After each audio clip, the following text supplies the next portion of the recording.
Was wirklich ja besonders ist an der DZ-Bank, ist die Krone oben am Hochhaus. Ein bisschen gewöhnungsbedürftig ist das, aber dann geht es, wenn man es ein paar Mal gemacht hat. Wir haben ja teilweise sehr individuelle und außergewöhnliche Büroräume.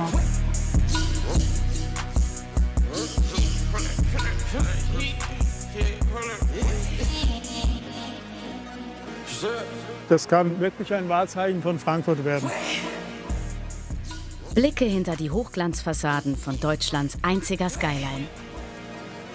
Im Frankfurter Westend steht der Tower mit der markanten Krone.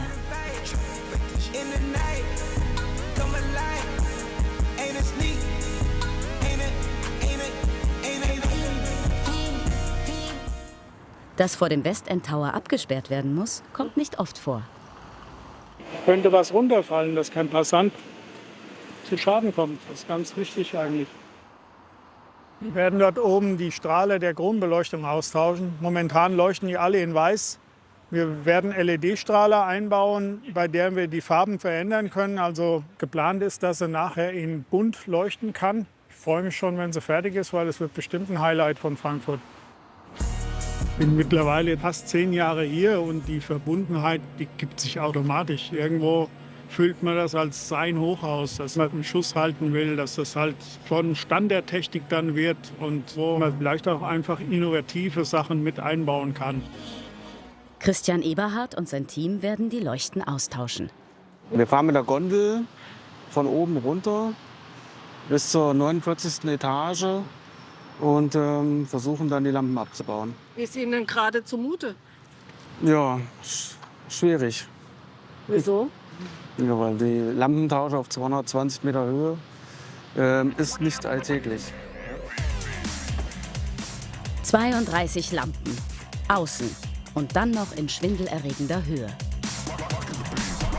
Haben Sie sowas eigentlich schon mal gemacht? Nee, bis jetzt noch nicht. Sie haben keine Ahnung, was auf sie zukommt. Strahler sind seit Bauzeit da oben montiert. Wir wissen nicht, wie sie losgehen, wie die Befestigung ist, ob die Schrauben damals angeklebt wurden. Das sind jetzt Punkte, die wir einfach testen müssen. Das letzte Stück geht nur zu Fuß, ganz hoch aufs Dach, wo kaum einer hinkommt. Hier ist höchste Sicherheit gefordert. Wir müssen uns den Bereich hier ansichern, weil von dort aus geht es 200 Meter nach unten.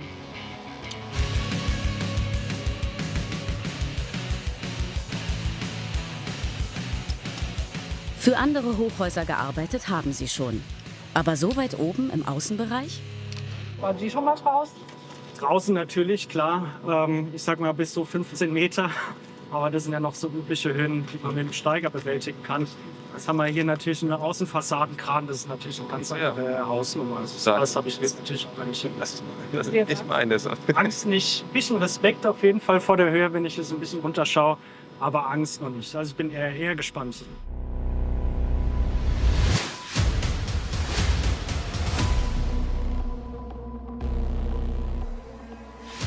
Eben stand man ja wirklich noch ganz fest hier. Jetzt ist man auf einmal in dieser schwankenden Kabine und unter allem 200 Meter einfach nur Luft.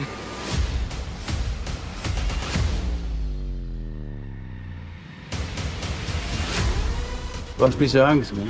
Locker, bleib locker. Ja, es schwankt schon ganz schön. Man muss sich auch immer an der Fassade festhalten. Ja, so ein Blick heute ist gerade Wind. Ja, heute ist optimal. Kein Wind, perfekte Sonne, Geht. glaube ich. Nicht nur die Krone bekommt neues Licht. Die Bank tauscht jetzt im ganzen Haus die komplette Beleuchtung aus. Wir sind von 12.000 Leuchten ungefähr.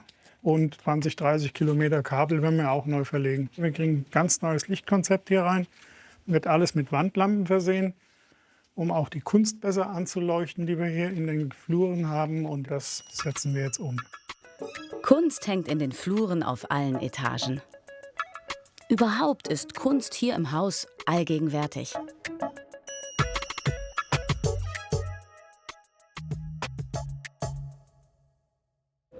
Jetzt läuft's. Das ist eine Videoinstallation der belgischen Künstlerin Marie-Jo Lafontaine. Die Künstlerin hat die Videoinstallation extra für diesen Raum entwickelt. Das heißt, sie war hier einige Tage, hat sich in diesem Raum aufgehalten, hat die Leute beobachtet, wie sie sich hier bewegen. Man hört hier auch, wenn der Wind weht, dass die Aufzüge heulen oder so Windgeräusche machen. Und das sind alles Elemente, die sie in die Arbeit mit aufgenommen hat. Ich persönlich wollte schon immer was mit Kunst machen und es ist auch ein Bereich, der für mich sehr erfüllend ist tatsächlich. Deswegen ist es für mich schon sehr bedeutungsvoll, hier zu arbeiten sozusagen, auch umgeben von der Kunst zu sein. Als Kurator der Kunststiftung DZ Bank ist Dietmar Metzler für die Ausstellungen auf den Etagen zuständig. Das heißt, ich wähle die Bilder aus, die in die Ausstellung kommen, schreibe dazu einen Text sozusagen und vermittle dann auch die Ausstellung innerhalb des Hauses, aber auch in die Öffentlichkeit hinein. Tief unten im Keller ist eine Werkstatt, die man in einer Bank gar nicht erwartet. Hi. Na, gut. Dirk. Sehr schön. Da wird schon eingerahmt. Mhm. Die sind jetzt gerade fertig geworden. Die wurden jetzt neu produziert. Also die Bilder hatten einfach Langzeitveränderungen, die wir festgestellt haben. Also man sieht hier ganz deutlich den Unterschied. Vorher, wo hier kaum Weiß noch zu sehen ist. Und hier sieht man das wieder ganz schön. Die Weißstellen sind wieder sehr präsent im Bild. Die alten Bilder müssen wir vernichten, damit nicht zwei Arbeiten gleichzeitig existieren. Es müssen eben Unikate bleiben. Über 10.000 Kunstwerke von internationalen Künstlerinnen und Künstlern hat die Kunststiftung DZ Bank.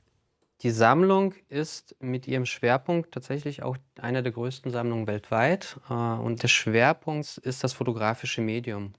Der interdisziplinäre Ansatz ist sehr wichtig. Also wir haben nicht nur Fotografen in der Sammlung, die natürlich auch klassische Fotografien herstellen auf unterschiedlichen Papieren, sondern wir haben auch Bildhauer, Maler, die aber Kunstwerke mit Bezug zu der Fotografie auch geschafft haben. Sehr schön.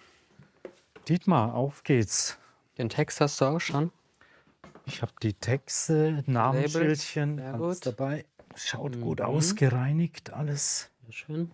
Die Bilder kommen jetzt auf eine Etage. Also das ist ein Ausstellungskonzept, das sich die Mitarbeitenden hier ausgesucht haben. Wie viele Bilder sind das so insgesamt, die hier im Haus verteilt sind? Es sind ca. 2500 Bilder im gesamten Haus verteilt und die habe ich auch alleine ausgesucht. In Rücksprache mit der Sammlungsleiterin natürlich, aber die Auswahl und die Themensetzung, die erfolgt durch mich. Das ist schon auch viel Arbeit. Ja, das ist, ja. Die Bilder kommen auf eine Etage, wo gerade die Renovierung abgeschlossen worden ist. Wir sind seit 4 Jahren dabei, das Hochhaus umzugestalten. Es bekommt ein neues Etagenlayout und wir machen da ganz viel, was optisch ins Auge sticht.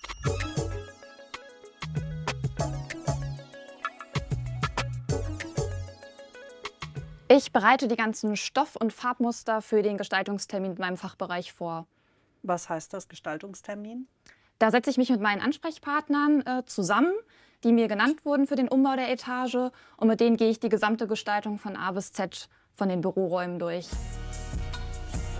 Ich finde schon, dass mein Job sehr besonders ist, weil ich einfach die Möglichkeit habe, das Gebäude von innen mitgestalten zu dürfen und meine Ideen mit einzubringen.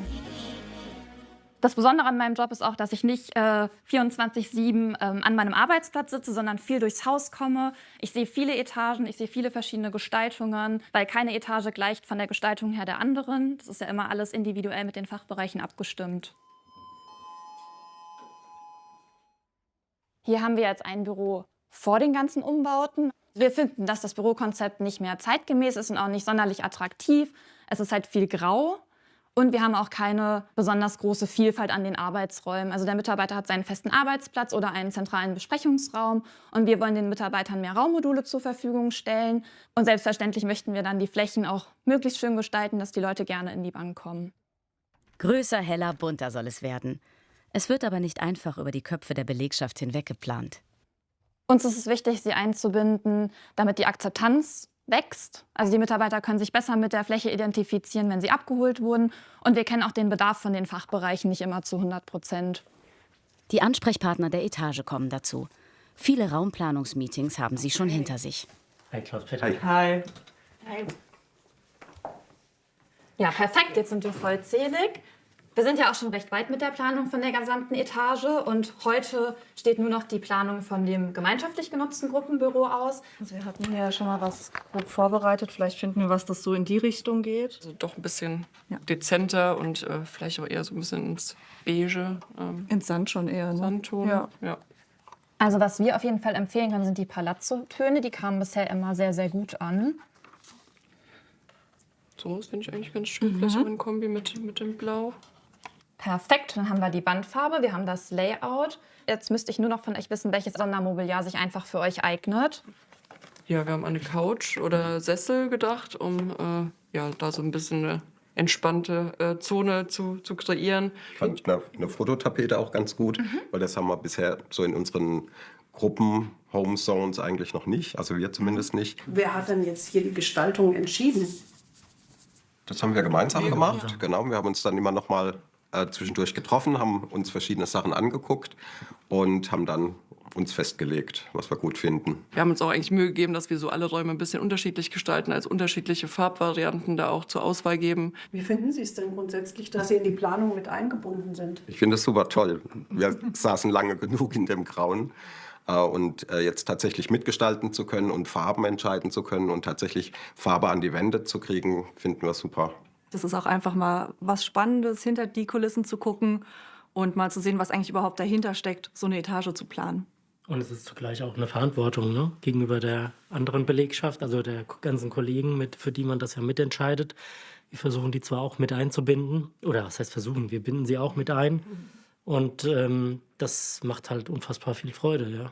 Also ich musste auch lernen, dass ich auf die Fachbereiche eingehe, dass ich meinen persönlichen Geschmack auch ein bisschen zurückhalten musste, weil es ist nicht meine Etage. Aber ich schaue natürlich, dass das Gesamtkonzept passt, dass die Farben sich nicht beißen, dass das Mobiliar von den Abständen her passt und auch funktional ist.